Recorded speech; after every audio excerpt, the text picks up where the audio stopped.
Once again, I find myself in a rather peculiar situation. I'm out in the woods of Texas, surrounded by feral hogs, armed only with this contraption that we built ourselves. Why? Because I think it's gotten a little too easy to just go and buy a sandwich. So, once again, I wanted to see just how hard it would be to make my own sandwich entirely from scratch. 10 years ago, I made a sandwich, and it went viral. It got me on international news, radio, TV, and even won me an Emmy. This sandwich that everyone wanted to talk about and still continues to bring up even today, it didn't even taste that great. 6 months of my life were not bad. What blew everyone's mind was how I made it. I skipped the grocery store, the farmer, the cheesemaker, the miller, and the baker. I did it all myself from scratch. That project explored the origins and processes behind the food we eat, things most of us never really think about. But over the past decade, I've gotten even deeper down that rabbit hole. So on this 10-year anniversary, I wanted to revisit that sandwich one more time, but take it even further.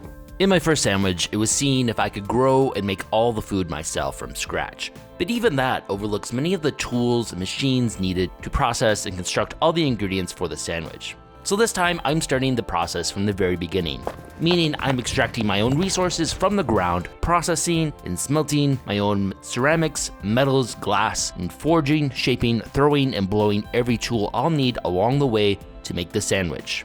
Everything from the kitchen knife, the frying pan, the oven, and even a gun to hunt a pig. Let's make it all, and this time, let's even make the sandwich taste good. Well, last time I was mostly just doing this alone. This time I will be enlisting some extra help to achieve this bigger goal. It's a journey through 1,000 different specializations, each demanding a lifetime to truly master. From material science and chemistry to engineering and art, I'll need to learn enough of each to bring this project to completion. To pull it off, I'll have to be a jack of all trades and likely a master of none. And most importantly, I'll have to fail again and again and again until I learn, because there's gonna have to be a lot of failing over the next decade. With a project this massive, I'm dividing the task into a few sections. First up is the foundation, sourcing and making some of the first materials and tools I'll need along the way. Then is the main ingredient of the sandwich, the plants, the meat, and the dairy. Then we get a bit fancier and focus on the extra elements that will enhance the flavor, things like sugars, salts, fats, acids, and spices. Then last, we put it all together and give it a taste. Let's get this journey started. A lot has changed in the world since I started this journey 10 years ago. One of them is the proliferation of your private information on the internet. Thankfully, the sponsor of this video, Incogni, can help. Your address, phone number, relatives, and even your spending habits are being quietly collected, bought, and sold by something called data brokers. There are hundreds of these companies. They scrape together everything from public record to online shopping data, then package it and sell it to advertisers, and sometimes the people you really don't want having your info. And the scary part, you never agree to it. That's where Incogni comes in. It's basically a cleanup crew for your digital footprint. Incogni automatically contacts hundreds of data brokers to get your personal info taken down and keeps doing it when it reappears. And with their custom removal feature, you can even send them direct links to sites exposing your data, and their team will handle it for you. It's the easiest way to take back your privacy, stay off people's search sites, and reduce your risk of scams and identity theft. So if you want to protect your privacy, reduce the risk of scams or identity theft, and just not be an open book to the entire internet, check out Incogni at incogni.com/htme. Get 60% off an annual plan with my link. Let's start first with collecting our raw resources, everything we need to construct many of the materials we use today. If I'm gonna build all these tools, I'm gonna need to scour the earth for all the raw resources to make everything. Over the past decade, I've been able to make multiple expeditions around the continent, collecting a variety of raw minerals, giving me everything I need to create 7 different materials that will be crucial as we move forward. Ceramics are one of humanity's earliest inventions. It might not be your first thought when making a sandwich, but vessels to hold things like plates and bowls will be crucial as we go. All right, so I got my clay ground up to a relatively fine powder, removed all these solid rocks. One of humanity's early and greatest invention was a wheel, which was actually first used for turning pottery.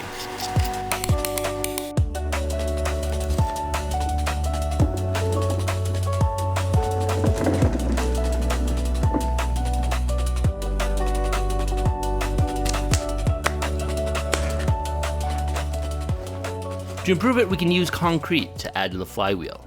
For my concrete, I turned to the infamous recipe of Roman concrete, made from a combination of volcanic ash, roasted limestone, and seawater. This is a deposit of pumice, which is a form of volcanic ash. It's very easy to tell what it is because it is super light, very porous. So I'm gonna collect some of this, we can grind it up and see if we can add it to our mix to make cement. Next, we need the lime.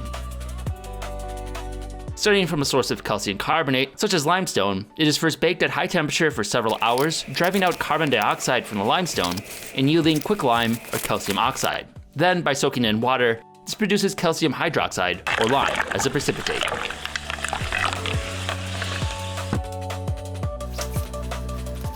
This should be pretty much all the ingredients we need to make Roman concrete. We have volcanic ash from Utah, the lime, we have some aggregate, which is basically just some rocks. And one of the secrets they discovered in the Roman era was to use as little water as possible. So we'll try to make this very thick and doughy.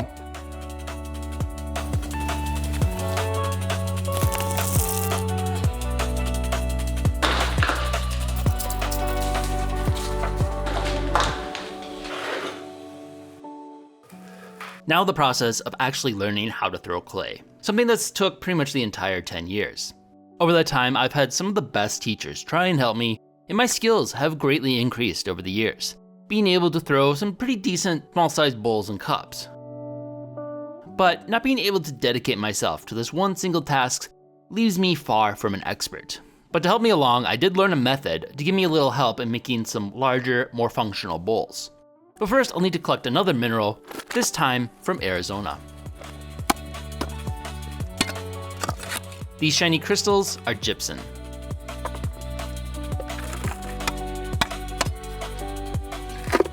Roasted over fire, they expel the water they contain and turn to a compound known as plaster of Paris. Then mixed with a little water, and you can form a mold for your clay.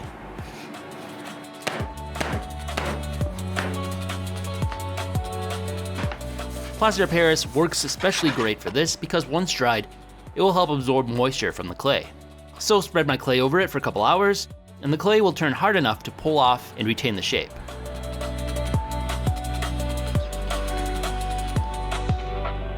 Next, we just need to fire them. The easiest way is to bury them and build a hot fire over the top of them. If you surround them with some sawdust, you can even help create a natural glaze from the ash.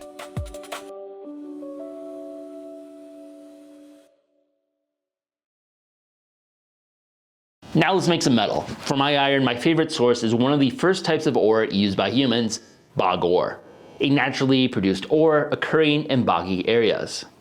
Which strangely, one of the known places I could find was actually high up in the mountains, a mere 14-mile hike to collect. On our way to get some bog ore, and we ran into a little bit of a problem as the road is closed still. I assume for winter, a little early in the season, I guess. So we're on our own to go by foot. This is about 7 or 8 miles, so this will probably take a good part of the day, but hopefully we can still succeed and get our iron.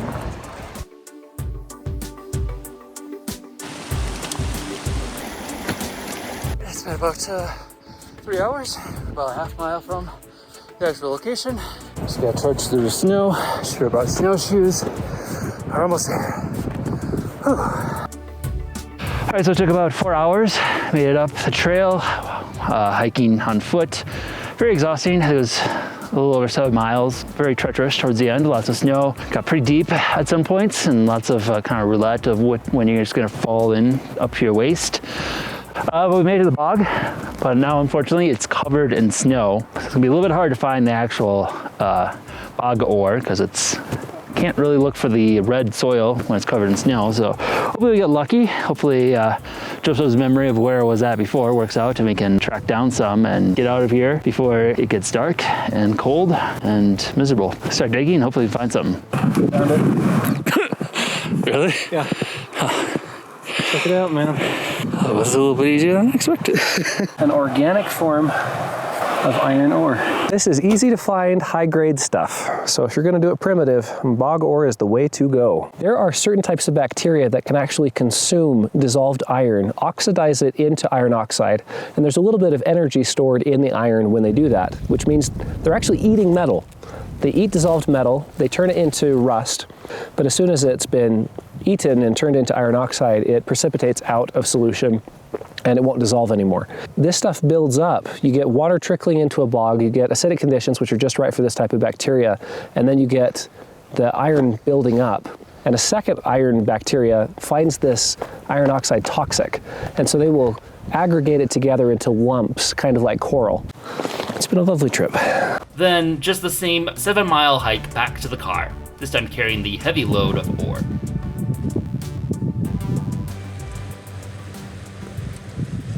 For smelting iron, we need a tall ceramic structure and charcoal made from burning wood in an oxygen-deprived environment.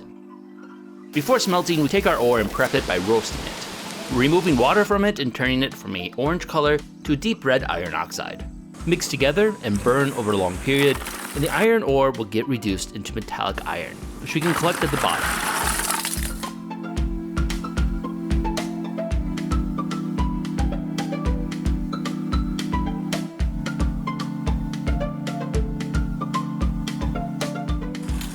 This is now my 4th attempt at doing an iron smelt, and even still my results are not quite spot on. This time the iron formed, but didn't really finish consolidating into one large bloom. So we need to do a second firing in a smaller furnace so we can condense everything into a solid bloom.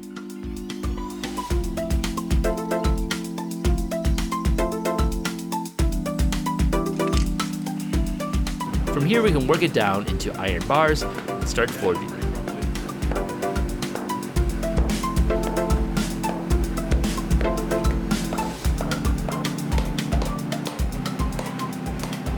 Particular key ones I found are things like a pair of tongs, a hammer, and an anvil.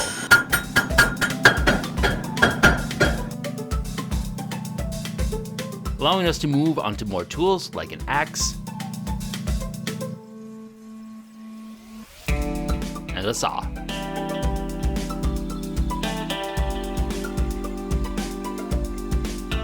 Besides consolidating the bloom, the small Aristotle furnace can also be used to adjust its carbon content. By changing the position of the air blast, we can influence whether carbon is absorbed or burned off, allowing us to produce steel with a higher carbon content. Ideal for forging something like a knife. We continue this process even further, we'll add enough carbon to get it into the cast iron range, which is something we'll circle back to later.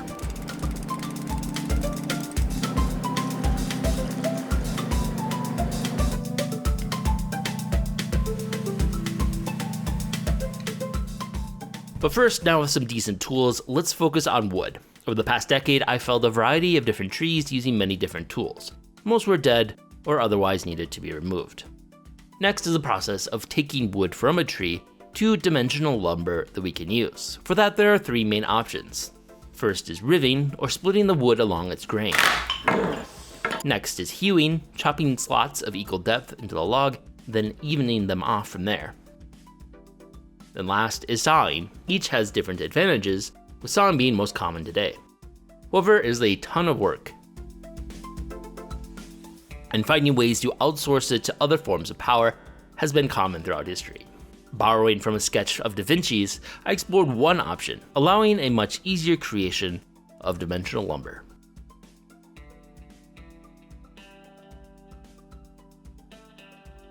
And now, on to glass. A long journey that's taken this full 10 years to fully understand. At its core, it's just melted sand. But to achieve this actually requires several other compounds called flux, which lowers the melting point. So for that, we will need soda ash, lime, and borax. The next challenge is achieving and maintaining a hot enough temperature. For this, I went through multiple attempts before learning from the experts at the Corning Museum of Glass on how exactly to achieve this, using a wood-burning furnace over the course of 12 hours. Actually, working the glass is completely possible in the wood-fired furnace, but takes a lot of skills. So after making glass in the primitive furnace, I moved on to a homemade glass-blowing furnace to work on it with a little bit more control.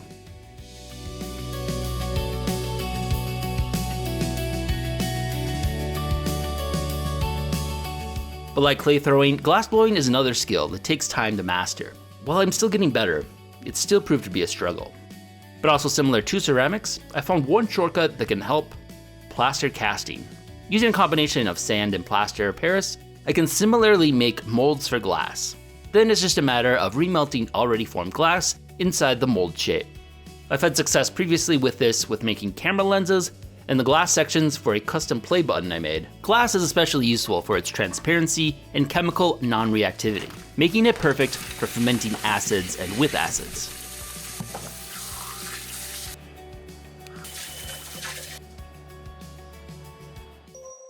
This should give me the base materials and tools to get started. Let's move on now to my actual sandwich. In the decade since my first sandwich, I have interviewed and met with countless experts from many different fields, from bakers, meat makers, pickle experts, produce farmers, and more, trying to learn how the experts do each of these complex parts. But now it's time to try and apply what I learned. But first, I wanted to get some direct suggestions from another food expert, Adam Ragusa, who's made some great videos on the science behind food.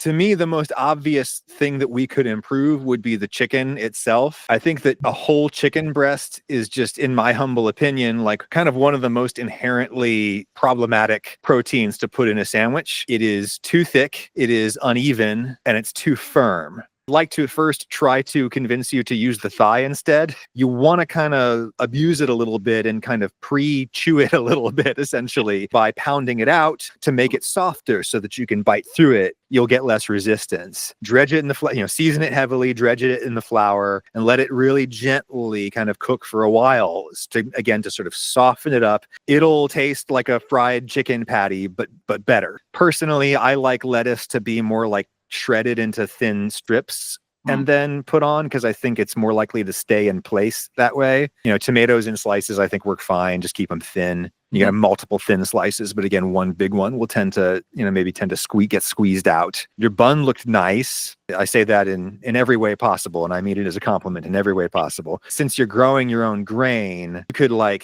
do a bun that has some whole grain on top. Just to kind of, so it looks more like what it is. And it would be, a little fun and crunchy. Boil them for a little while to soften them. You could do an egg wash on top to make it stick. It would look like the grain from the field, which would be cool. I call those jizzy sauces and I hate them. Sorry. It's against my religion to really give any more details about that. I mean, I respect your right to do it. I'm just not going to help you do it. All right. So you can make mozzarella, which would be texturally nice. You could smoke it. That's a pretty good idea, isn't it? Right? You get it in a cloth or something. You just suspend it over a bunch of pine boughs to sort of form a lean-to around your little smoldering fire, and that would taste really good, come to think of it. The most time-consuming and challenging part of my original sandwich was the garden, but also my favorite. At the time, I lived in an apartment and needed a community garden plot to attempt to grow my garden. In the 10 years after, 5 more of those were spent at various community gardens. The extra commute and having to manually water them were kind of a huge pain. I even tried growing in the tiny 10 square feet of our commercial space that they had in the back alley. But then I managed to cross that threshold into becoming an actual homeowner and owning my own land. Finally having space to start my own garden, which was a huge improvement. Over the past 10 years, it has been a long learning process that is still ongoing with all the different crops I'm trying to grow. And there's different diseases and droughts, excessive rain, and many other issues that change every year. There's always some problem preventing me from having a full, bountiful harvest.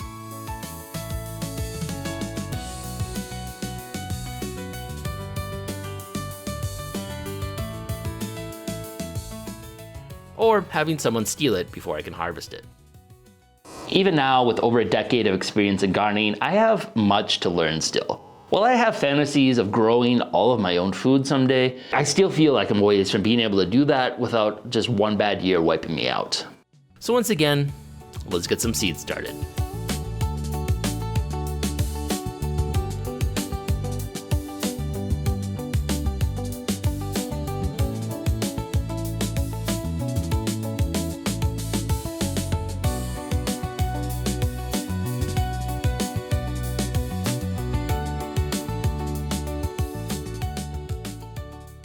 For my previous sandwich, I just collected some eggs. This time, I wanted to actually raise my own chickens for eggs. Unfortunately, I ended up deciding to do this the same year everyone else did, in 2025, as egg prices kept going up. So let's see how cheap it actually costs to make your own eggs. Due to the sudden widespread interest in raising chickens, most stores were sold out, so I went through a friend of a friend who had some newborn chicks. The only issue is they weren't sexed, and I legally could only have hens, so it would be a little bit of a gamble.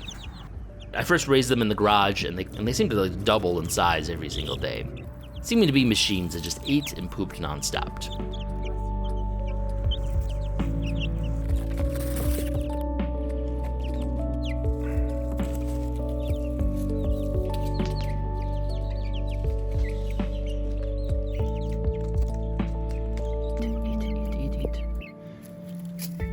But they were quickly outgrowing their bin and are going to need a permanent home.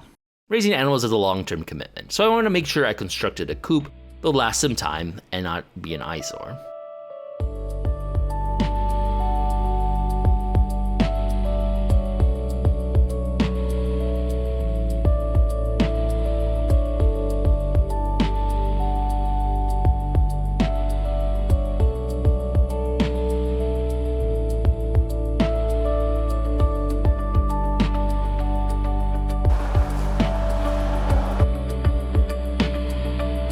Now to move the chickens in.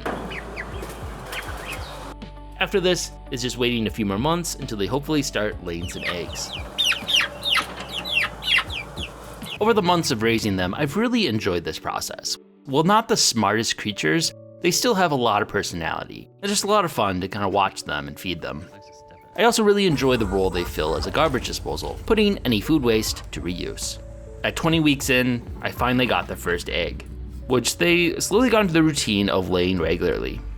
However, before then, we started to have the final confirmation on some of our chicks. Several had shown signs of likely being roosters, but I kept hoping they actually wouldn't end up being. Unfortunately, once they started crowing, it was the final nail in the coffin. Being a little attached to these guys at this point, I tried to see if I could find them a new home. But unfortunately, male chickens are mostly worthless, so I had only one choice.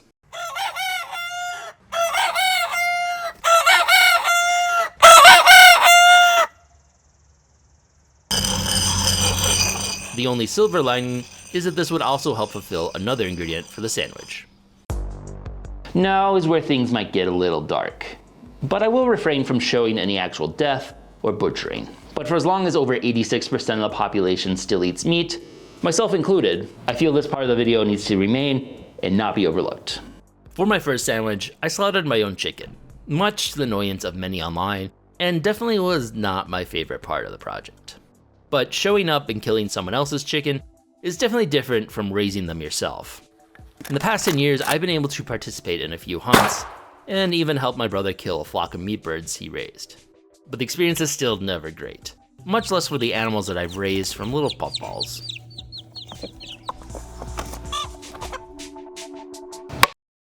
I will say, I still do not feel great about having to kill the chickens. Definitely hits a lot harder when you raise them yourself and start to think of them as more as pets. But every time I purchase something with a piece of chicken, that's effectively what I'm doing. It's just, like many other things, obscured to me. Thanks to their sacrifice, I have my first meat for my sandwich. But I wanted to raise the bar even further. So I felt I needed to explore a new meat, and getting it by a new method: hunting. Something my chickens can ironically kind of help me with. Over the last couple of years, I've been exploring the evolution of gunpowder and its impact on human history. From the first fire arrows, to rocket arrows, to fire lances, to the very first hand cannon. To actually hunt an animal, we move forward to a slightly more modern gun, the flintlock. I'm not going to show too much detail on how we actually made it, so that I don't risk demonetization, but this was a pretty difficult piece of machinery to make by hand. We'll go into more detail on the barrel making process in a later video, but we made sure to test fire it with 3 times the black power load to ensure its safety.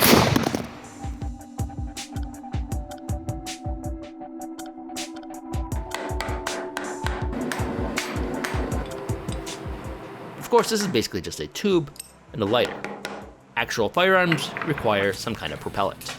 So, also without going into too much detail, it's a combination of 3 ingredients: charcoal, sulfur, and a chemical known as saltpeter or potassium nitrate. The first two are relatively easy to make or collect, but saltpeter will force me to get my hands dirty. Chicken droppings are rich in nitrates, and actually make really valuable fertilizer. But if you collect it and let it age and degrade with some help from some microbes, you can run water through it and collect the soluble potassium nitrate that forms. Then you just have to boil it down and concentrate it through crystallization.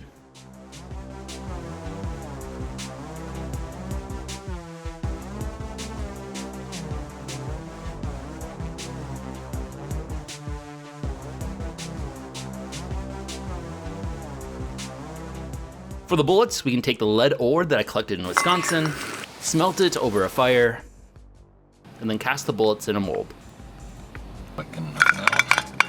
For the animal I was gonna hunt, I turned to the feral hog of Texas. A nuisance animal, they have bred uncontrollably and face a major challenge to local agriculture. With my firearm in hand, we headed south to cull some of these beasts. In the process of all our test firing and then the travel, we found the spring action on the flintlock had worn some, so we had to introduce a last-minute extra spring just to keep it firing. Before we went into the field though, we gave it one more test fire for safety.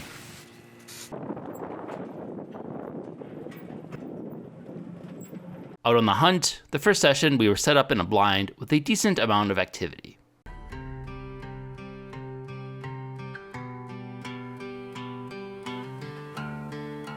But unfortunately, despite several opportunities, the flintlock continued to fail to go off.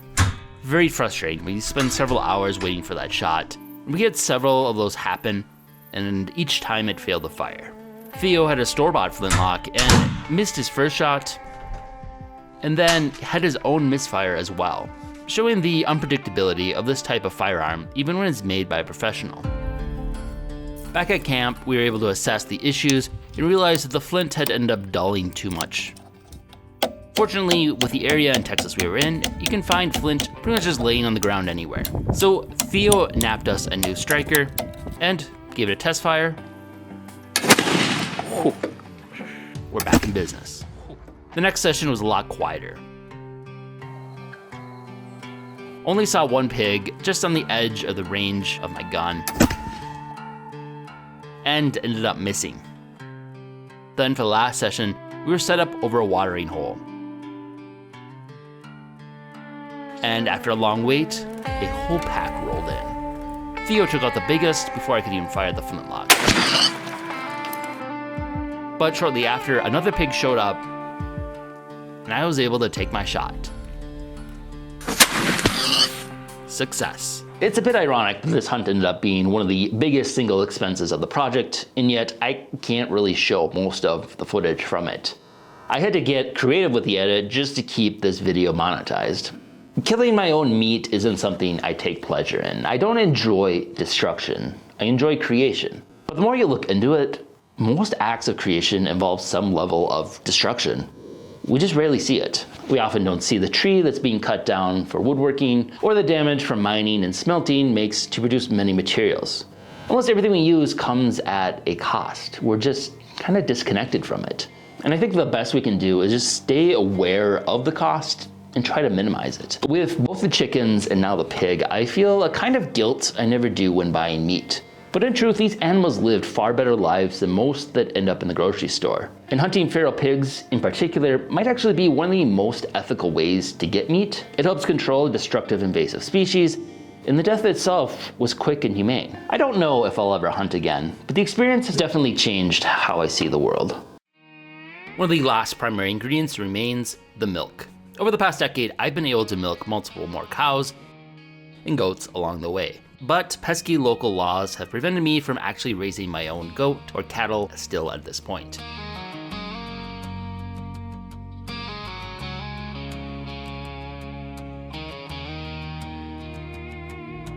So once again, I'll have to borrow someone else's cow to source the milk. With my grains and vegetables growing, my meat sources secured, and eggs and milk gathered, I have the base elements for my sandwich. Now it's time to start assembling the flavor enhancers. I'm talking sugars, salts, herbs, spices, fats, and acids. Together, these will give me a full arsenal to enhance, tweak, or master the taste profiles of all of my ingredients. In my first sandwich, I attempted to grow sugar beets, but failed, so turned to collecting honey from a local beekeeping organization. Since this first encounter with bees, I've been able to explore deeper, experimenting with ancient forms of beekeeping, which are a little bit creepy. And I've even got to help harvest honey in Mexico from these so-called killer bee varieties that I spent my childhood in fear of. Las abejas son africanas. Bueno, the African. Sí, son africanas. Ellos atacan. Para que no te da miedo, te voy a... Africanized bees, also known as killer bees, are more aggressive and are known to attack in swarms. Despite this fact, they're often preferred because they can produce a higher yield of honey. So I have one hole in my glove. I'm a little nervous about that. Todo esto es miel. With my own property now, I was finally able to take on beekeeping myself, something I wanted to redo ever since my first encounter with the bees. However, actually mastering it has once again proven to be an ongoing challenge. The first year, things started out great, but over the first winter, something went wrong and the hive didn't end up making it through. The second year, once again started out great.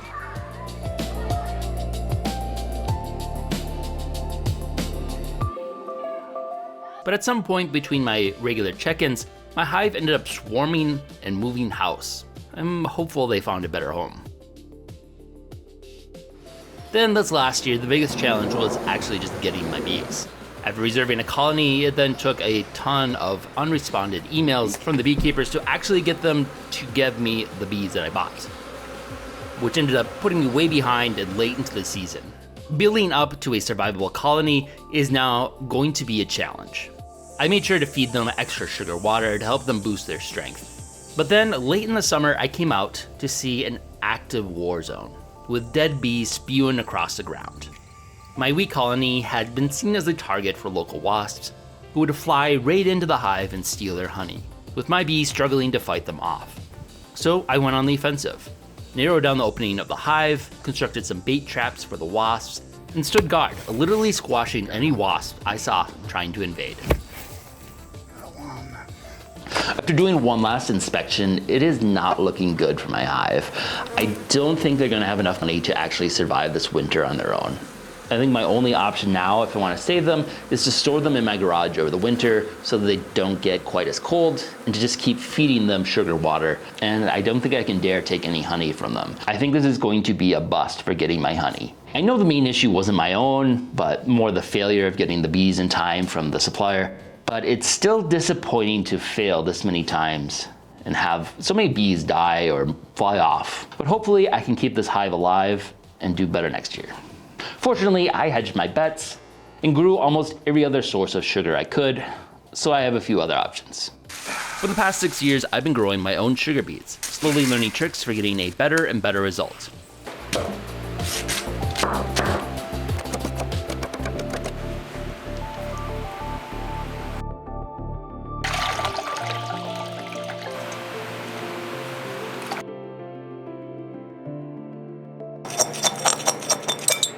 But also on my property is an additional source of sugar, maple trees, whose sap can be collected in the spring and then boiled down to make maple syrup. I've been doing this since I got my property every year now for 5 years. Some of my older jars even start to crystallize, giving me maple sugar as an option too.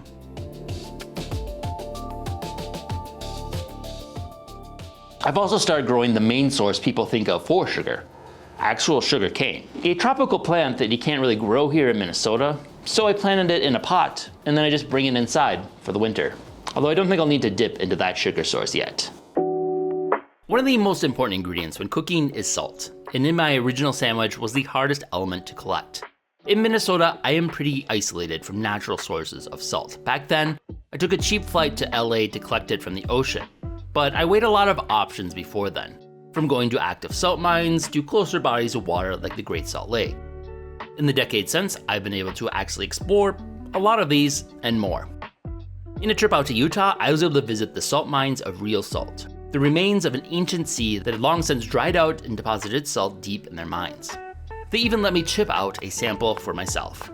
So this salt that's behind us, everything you see is solid salt from the Jurassic era. So this is 150 million year old salt. You know, oftentimes people associate salt with this bitter, sharp flavor, and salt is oftentimes that way because it's been processed. If you tasted a piece of this, you know, crystal salt, and you can lick it, it has a very sweet, natural salt flavor. There's over 60 minerals that show up in the elemental assay, so it gives this salt a very unique flavor. That is pretty much the entire refining process that we do at Redmond. And so you can see how pretty those crystals are, and that's just salt. But while Minnesota is lacking in salt, Utah may be the land of salt, and I was able to collect from a few other locations, including the Great Salt Lake itself.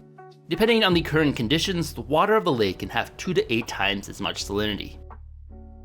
This is the most disgusting beach I've ever been on. There are bugs everywhere.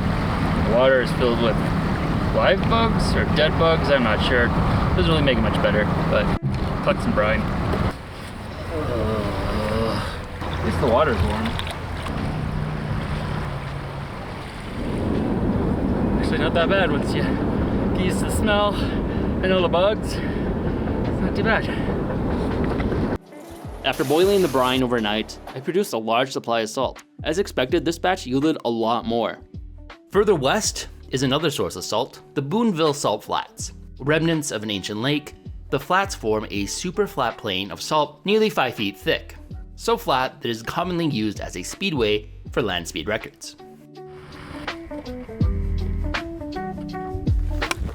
I'm here at the Boonville Salt Flats. Just got to drive my car out on the field. Set a new high-speed record, probably. I didn't really check the speedometer, but it's probably a record. And now I'm here, gonna collect some salt.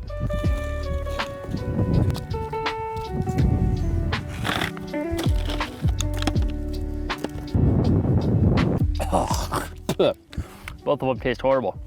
I also had the opportunity to again return to the ocean, this time in Mexico, into a hopefully cleaner sea salt than the LA Bay waters.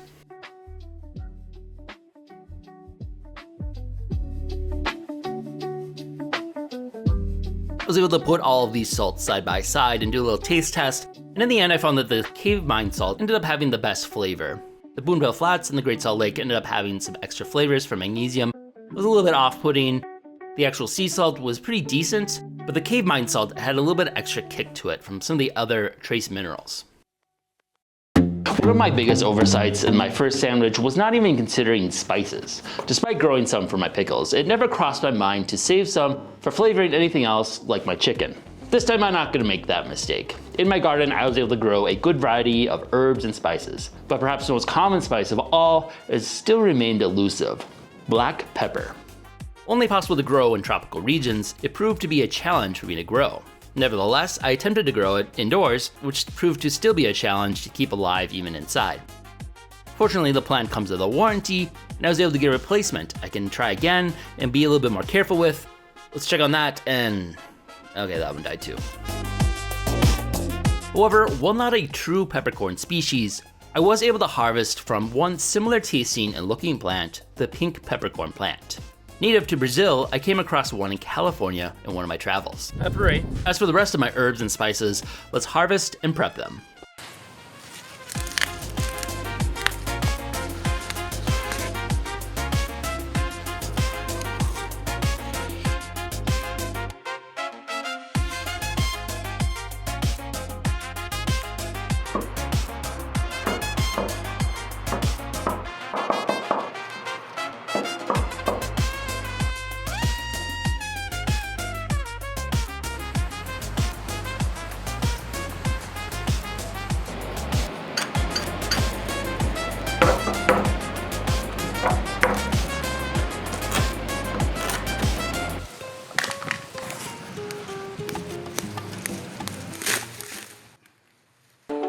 Fats will be useful for both enhancing the flavor, but also used as a cooking oil. I have a few animal fats now between the pig lard and cow milk. To process the lard, sections of fat just need to be cut from the meat, then boiled in water and strained out. For the butter, I'll need to agitate it with a butter churn. So let's build one.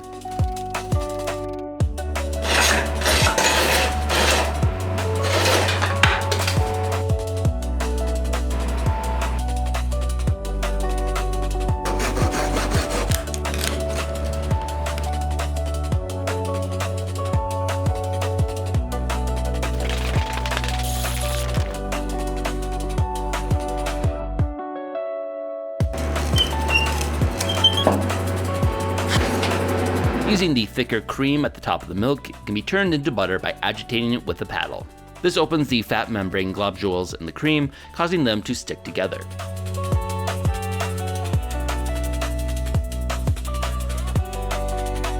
Then the butter just needs to be strained from the buttermilk and whey. But let's also see about sourcing some plant oils. For my original sandwich, I grew a couple of sunflowers and extracted the sunflower oil. This step proved to be one of the bigger challenges, and the only time I had to build a tool to complete the job.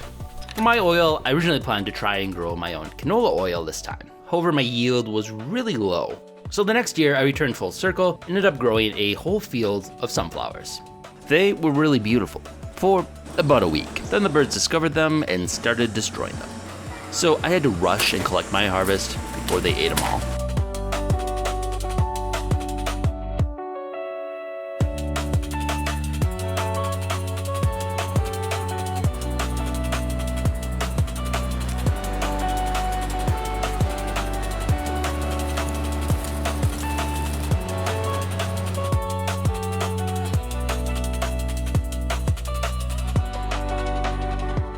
Pressing the seeds will once again be a challenge. For this, I turned to an ancient inspiration with old school oil presses.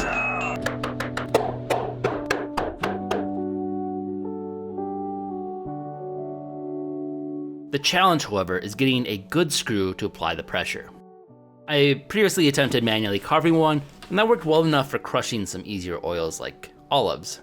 However, a high quality threading for screws and nuts from scratch is a challenge, for which we turn to some inspiration from Da Vinci's drawings. Using a marking gauge, we can carve 2 reference screws, and recreating Da Vinci's device, we can use the average of them to carve a more accurate threaded rod. To take things even further, we can then repeat this by making 2 new reference rods and using them to produce an even more accurate thread. Then, using this accurate thread, we can use it as a guide to carve out an equivalent nut to receive it. Then this new screw and nut can be used to upgrade the oil press and give us a much higher pressure to crush the oil from the sunflower seeds.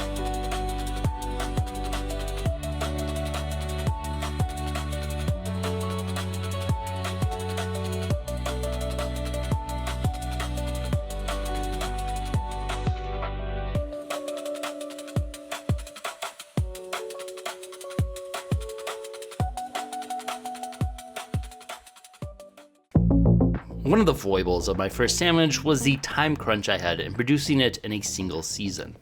At that point, I wasn't ready to commit to a full multi-year project. So to both grow crops and then ferment it into vinegar is something that wouldn't align with the timeline for all my other crops. But now with the span of 10 years, I had plenty of time to actually do this. So I harvested some apples from a tree I had planted, chopped them, and left them to ferment for several months, leaving me with a good supply of apple cider vinegar. This acid will be useful for making a few different sauces, adding a little bit extra zip or tang to some of the flavors, and most importantly, very useful for making pickles. One of the most dangerous mistakes in my first sandwich was my pickles, where I mixed up the 2 ways of making them. One method uses just saltwater brine to ferment the pickles and lactic bacteria and needs to be left open to the air. The other uses vinegar and can be sealed from the start. However, I did the first method and sealed the pickles, preventing them from fermenting and creating an environment where botulism can form and could potentially kill someone. This time, however, I do have vinegar that I brewed, so I can make sure I do this properly.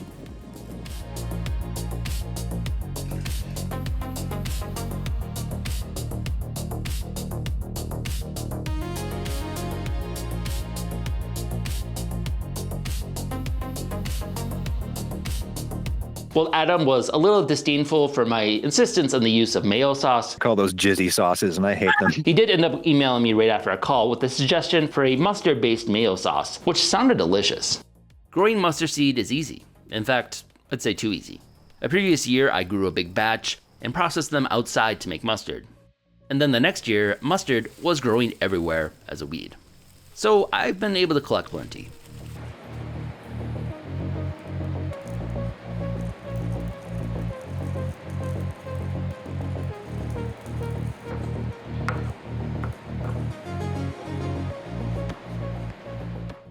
With a fresh egg from my chickens, we can combine the sunflower oil, egg yolk, mustard seed, and other spices to make a delicious sauce, adding just a little syrup to help sweeten it a touch.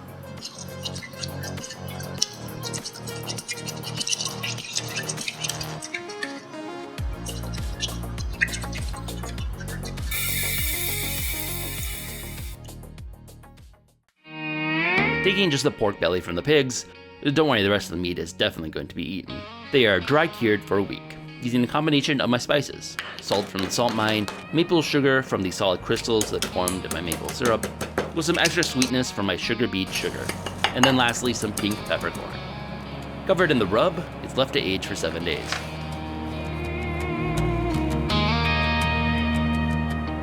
Then rinse off the extra salt mix and begin smoking for several hours over a smoky fire.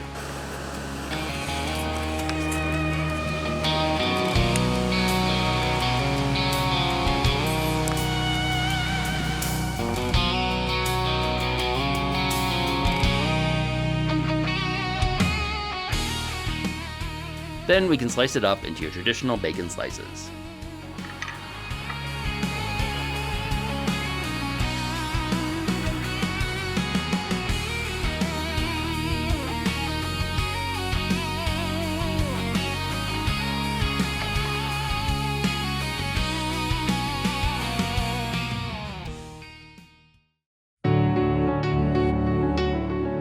My cheese this time is going to be pretty similar to the original cheese I made for my sandwich. The big difference is the acid I use. In my first cheese, I made a big deal about using rennet to coagulate the milk fats. The only issue is that once I used it to do that, it did not actually make many curds. More often, an acid is used to help, so in a pinch, I added a natural acid, lemon juice, to get it to finish curding. At the time, I thought this would just be a subtle lemon flavor, but it ended up overpowering everything else and probably was the main attribute that ruined the sandwich. The texture of my first cheese was also super rubbery. I suspect it might have been overworked. This time I was careful not to overwork it and let it sit in the brine and whey solution to rest for a couple days.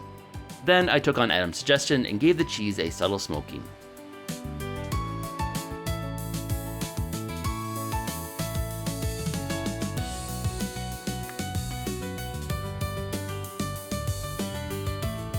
Over the past decade, I've expanded to growing nearly every type of grain, even rice.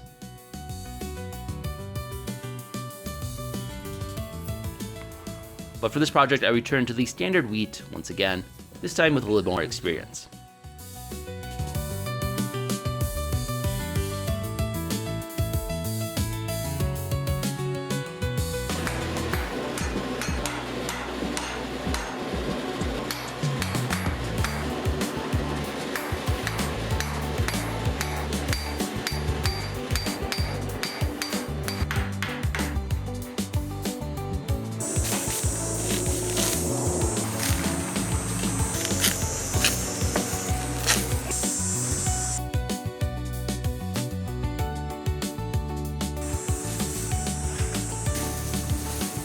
Once it was harvested, I moved on to breaking it up with a flail.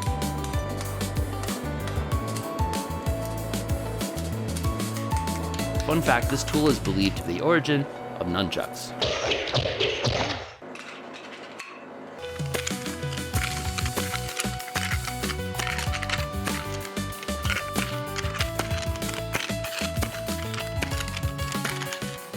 Once the seeds are removed from the stalks, you can then use the wind to separate the outer husks from the seeds. This time around, I even have a yard, so I don't have to do it inside. Now for grinding. The big goal we were aiming for was building a working windmill to grind both this flour, but also a whole field of corn I grew previously for making my own whiskey. However, we ran a little short on time to get that fully up and running, so we just focused on the millstones for this. Carved from 2 sets of circular sandstones, teeth are chiseled in, giving a binding point that will slice the wheat seeds as it spins.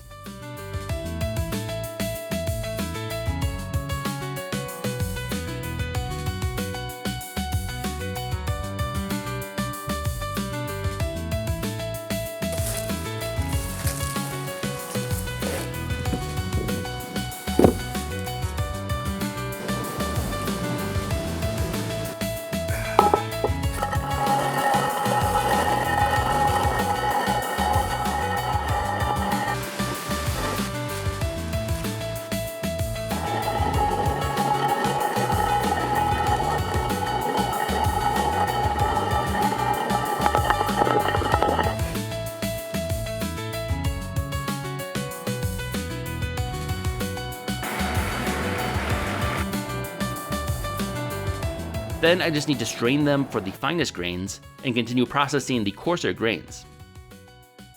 For the leavening agent, I started a batch of sourdough starter by combining flour and some water and letting it sit and collect wild yeast. Then I continued to cultivate and feed it, building up a sourdough culture over the next few weeks. Now to start baking. First combined flour, some of my starter, and water.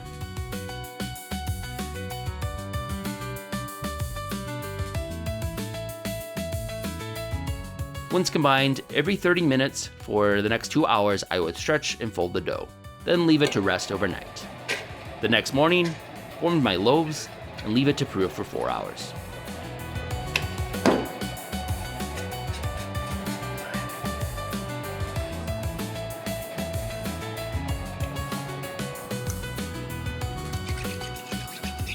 Right before baking, I applied an egg wash with some parboiled wheat kernels on top, per Adam's suggestion.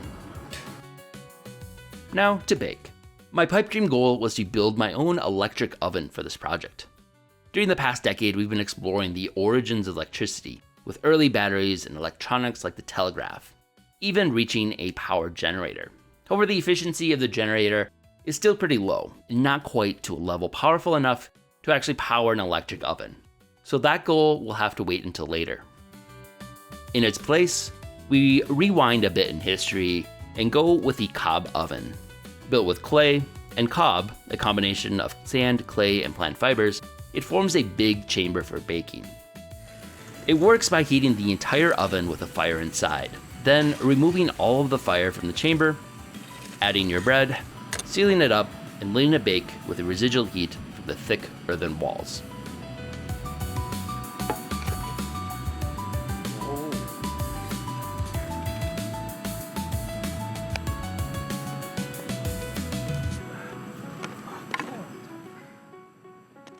It works surprisingly well. Now to bring it all together and make my sandwich. Another big goal for this project was to try and make my own cast iron pan for frying the chicken. I think cast iron pans are the gold standard of cookware. They are incredibly durable, and their thickness gives them a super even heating surface for cooking. Melting and casting my own would be amazing. Unfortunately, that proved to be a bit of a challenge. Cast iron requires incredibly hot and consistent heat to melt. For that, we use coke, processed coal that has been pre-burned to remove impurities, leaving a nearly pure carbon fuel. Then we constructed a giant box bellows to provide extra airflow to the coke, allowing it to burn at extreme heat. But then actually executing on this, we ran into trouble. After various attempts, we found we were able to achieve temperatures hot enough to melt cast iron, but never maintained the heat enough for it to be possible to tap it at the bottom. After continuously tweaking variables each time, we got closer and closer in 5 attempts, but ultimately the best result was some small trickles of liquid iron to come out. Never a full crucible of molten iron that we could actually cast. So on to plan B, a wrought iron wok. A bit simpler, this pan will do the job, but it's not going to offer the same advantages as a cast iron. But it'll still cook my chicken.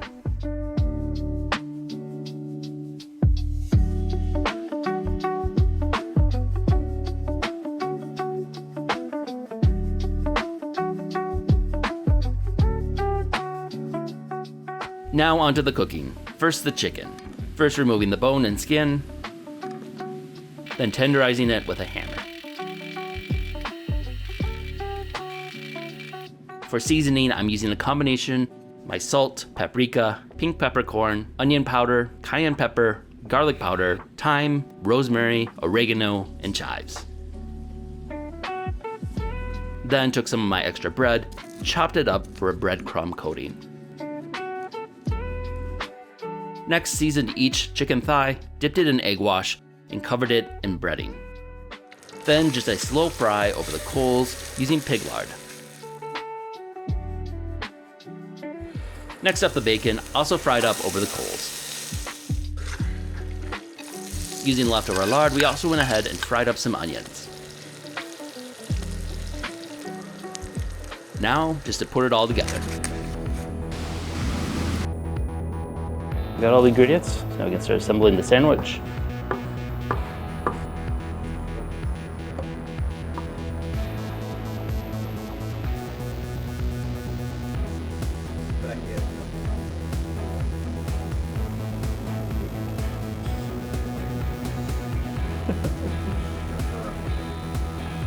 So I'm back after 10 years to try and do this again. And I'm really hoping I can redeem myself. I'm feeling pretty confident about this. I think some of the biggest issues with the first sandwich were the grain size of the flour made a very thick, chewy bread, and then just not having a good yeast. Cheese, I ended up using a lemon that really overpowered the flavor on everything. The chicken, I did nothing to it. I just chicken breast, straight, dry pan. I think I've learned a lot of lessons, made a lot of improvements. Two things I'm worried about. The bread, I strained it pretty well. It's still not as fine as normal standard flour, so I think there might be some issue there. I'm not sure about the cheese. It's kind of the same method I did before. We smoked it, they add a little bit more, and did not use a lemon. This time we were able to actually ferment some vinegar. Not sure how the bacon's gonna be. Chicken should be pretty good. We actually have spice on it this time, and I think the sauce is probably gonna be pretty good. Moment of truth. I'm gonna crash out so hard if this does not taste good. Not bad. Edible. Yeah, I've definitely had better sandwiches. It's not bad. It's very hard crust. I'd say that's my first critique for it. There are a lot of flavors in this, in a good way. Might be a little bit too much sauce. Bacon is very smoky. I'm getting a lot from the bacon. I might not have gotten any chicken in that bite. That's good chicken. That turned out really good. Very different from my first sandwich. It was just a thick piece of meat. Very thin, well cooked, and just kind of falls apart in your mouth. And I think that's great for a sandwich. This is actually a good sandwich. Only took 10 years. Let's try the pickles. Got a nice tang to it from the acidity. So the bacon's a little bit chewy. Kind of makes it hard to eat. Cheese is very subtle, which is a lot better than last time. It's very subtle and adds just like this little bit of creaminess to it, which I think is really nice kind of contrast to it. I think it's a success. I think every element turned out great. I don't really know what I could do better than this. I can feel like I redeemed myself after 10 years. All right. It's a very tall sandwich. Okay, I had the pleasure of having Andy's sandwich 10 years ago, and I can still distinctly remember the flavors in my head. Just a lot of lemon. There's some like lemon in there. A lot of dry meat, and the bread was just like corkboard. It tastes like a corkboard dipped in lemon juice. So I'm hoping that this is an improvement. It's interesting. I will say off the bat, a lot better than the first one. So right away I get some of the cheese, which is really nice. It's real creamy, mild flavor. That cheese is nice. That is the biggest improvement from the last time. The last time the cheese, it just tasted like lemon. That cheese is legit. That cheese might be one of the best cheese I've ever had. And that combination of the spice that's on the chicken with that cheese is really nice. I'm getting the spice from the chicken. Bread is very good. Bacon's always the best part. It's good bacon, but it's very thick bacon. I think Andy did a really good job of actually preparing the bacon. It's got a nice saltiness to it, as it should. A little bit of that smoky and sweet flavor comes through with the, I believe you used some maple syrup on that. It's a really nice cut of bacon. Everything about this is really, really good. Yeah, that's a really good sandwich. That's a good pickle. That bread is a little dense. Yeah, the bread's still a little dense, but it is moist. Like, it's got good flavor. You can definitely bite through it. It's not like a rock or anything like that. I think overall, altogether, maybe a little less sauce. The bread, if it was cut a little thinner. Even the veggies come through just a little bit. I think there's surprisingly like a really nice balance of flavors. I think it's just all around like a really good sandwich. I like it. This is a very, very, very good sandwich. I'm racking my brain trying to think of anything that's really wrong with this. But it's an okay sandwich. I mean, compared to what we had last time, I'm telling you, last time it was inedible. And if that's what 10 years got Andy, then congratulations. God, they're gonna like wish me dead in the comments. Guy in the red glasses sucks. The red glasses guy needs to die. It's really not that bad. It's a solid 4 out of 10. But again, the first one was a -1 out of 10. So, how much did it cost? My first sandwich cost $1,500. Once I factored in all my expenses and paid myself a minimum wage for my time. A number now out of date by inflation over 10 years later. Adjusting that sandwich for inflation, the cost for it is now $2,100 in 2025. This time, it took a full decade to achieve this. The largest expense was the travel. I doubt there is any single location that has all of these different minerals that I needed for the raw materials. That ended up being 7 different trips, traveling all around the continent, coming to $3,000.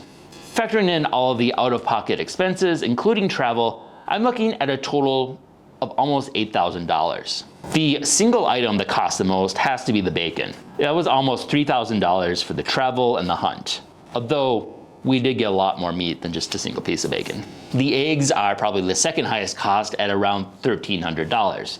But to be fair, I did go a little extra on the coop. Arguably, as it's now set up for continual egg production, it should eventually pay for itself. My current estimate, as long as there's no additional major expenses beyond just feeding and bedding and such, they should pay for themselves in just a mere 6 years. And then, theoretically, maybe even be profitable, based on current egg prices at least. But that of course misses another large expense, my time. How to track the actual time spent when things take multiple attempts, multiple failures, and basically spanning a whole decade. So I try to mostly count just active hours making the direct tools and equipment and ingredients for this sandwich, with kind of a discount for the earlier learning attempts. Trying to not go overboard, keep that estimate on the low end, I came in at 460 hours, which at today's minimum wage, now $11.17 here, adds up to another $5,000. This brings the grand total for making this sandwich to $12,680, about 13 grand. Different from last time I actually prepared enough ingredients to make a few sandwiches. So technically, you could split that number up if you wanted. My goal was never to spend the full 10 years actually making a second sandwich. It's really been about following my curiosity, an ongoing experiment to rebuilding our technologies from the Stone Age to the steam engine. I've had the incredible privilege of turning that curiosity into my job, of exploring any idea that captures my interest. Sometimes I wish I could just turn off the camera and spend months actually mastering some of these skills, but that's not a luxury I can actually afford. Short of creating the universe itself though, my goal has always been to understand and demonstrate how things are made, not necessarily to smelt or mill every single part from scratch. It's about seeing where everything we use actually comes from, and appreciating the complex web of engineering behind it all.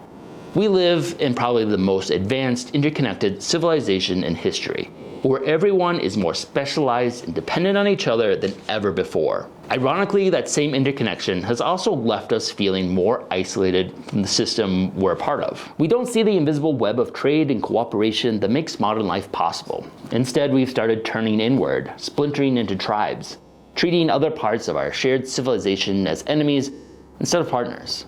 So in the end, I hope that making a sandwich, the hardest and maybe dumbest way possible, helps reveal the reality of the world we actually live in. Because when we all work together, we don't have to spend $13,000 on a sandwich. We can just order off the dollar menu. Thanks again for joining me on this journey. It's been a long and challenging road to get to here, but I hope it's been enjoyable to witness, and I hope it makes you think a little bit. Thank you to all my supporters on Patreon. Without you, I wouldn't have made it the past decade. And if you want to see me continue on even further, consider supporting me. Having to go through all of this footage and bring it all back together, starting from the very beginning, it almost feels like a capstone on my YouTube career. And I might be getting close, I'm not sure. But I have made a commitment to reaching the steam engine and the industrial age in my technological progression. So I'm still committed to getting to there and beyond with the channel. So please subscribe if you haven't to check that out, and we'll see what happens in another 10 years.